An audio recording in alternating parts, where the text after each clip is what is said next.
is it legal to sell a property without a Fidelity Fund certificate? And then, is it possible that an employee of a law firm sells a property by virtue of their employment with that law firm? Now, obviously, this is with regard to the Fidelity Fund certificates and acting as an estate agent. Sure. So just the first thing in your question to clarify, when you're saying, so when we say sell a property, anyone can sell a property that belongs to them, right?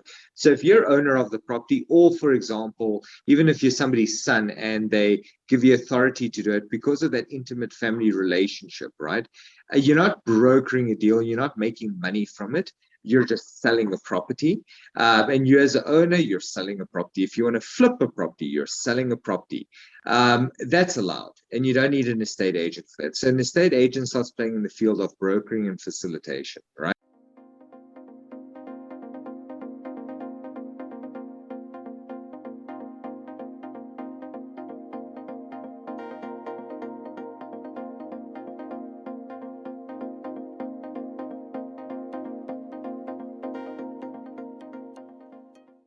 And they're getting paid for the said brokering and facilitation. So if I go and find two people and I try and connect them and I charge them a fee for connecting them, that's brokering. And when it comes to the sale of immovable property, this is governed by virtue of the State Agency Affairs Act, right? So that's just the first thing. So I take it from your question that is what was intended. So now, can anyone sell? No, you can't, right? An estate, you need to have applied for Fidelity Fund certificate.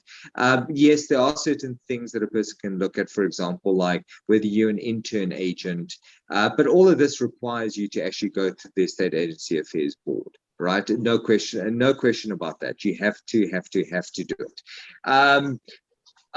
One must note, however, and this has come into practice quite a few times.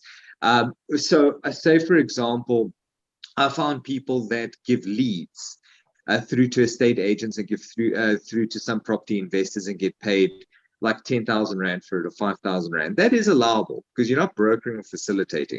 You're passing on a certain limited amount of information. You're not engaging. You're definitely not the effective cause of the sale.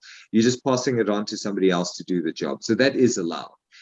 It's the actual facilitation brokering that isn't allowed. With respect to whether an attorney can do it, in terms of the Estate Agency Affairs Act, it is permissible for an attorney to sell properties or broker or facilitate the sale of properties through their practice in the name and style of their practice.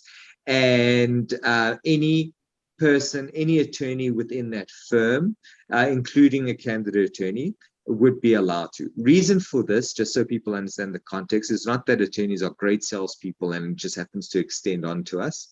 Attorneys have, first of all, trust accounts. So that's the whole thing about Fidelity Fund certificates, is it's premised on the need for a trust account and in a person's ability to utilize a trust account. A trust account is very important because you keep money safe on behalf of somebody else. So it takes a certain level of skill to be able to manage trust accounts properly. So that's the first thing. That's the first thing to bear in mind. So within an attorney's practice, we've got we obviously manage trust accounts. That really primarily is our thing. We manage trust accounts, we manage conveyancing, so we're able to actually interact and engage and keep money. And candidate attorneys form part of that same professional fraternity. So they're also registered with the Law Society. So if anything were to go wrong, we have a Fidelity Fund certificate too. Second reason why is also bear in mind attorneys are very involved with properties, especially because of the conveyancing field that we practice in. So a lot of the times it's not necessarily because we want it to be a trade of ours, but we just happen to facilitate deals quite easily because we managed to find someone showing interest in the property and we happen to have one in our books that we're either transferring or that forms part of our deceased estate or something along those lines, and we're actually able to within our practice sell and charge a commission for doing it. So no, we're not competing with estate agents, but we do sometimes come across deals that we can tap into. Thanks, Bruno. I really appreciate that answer.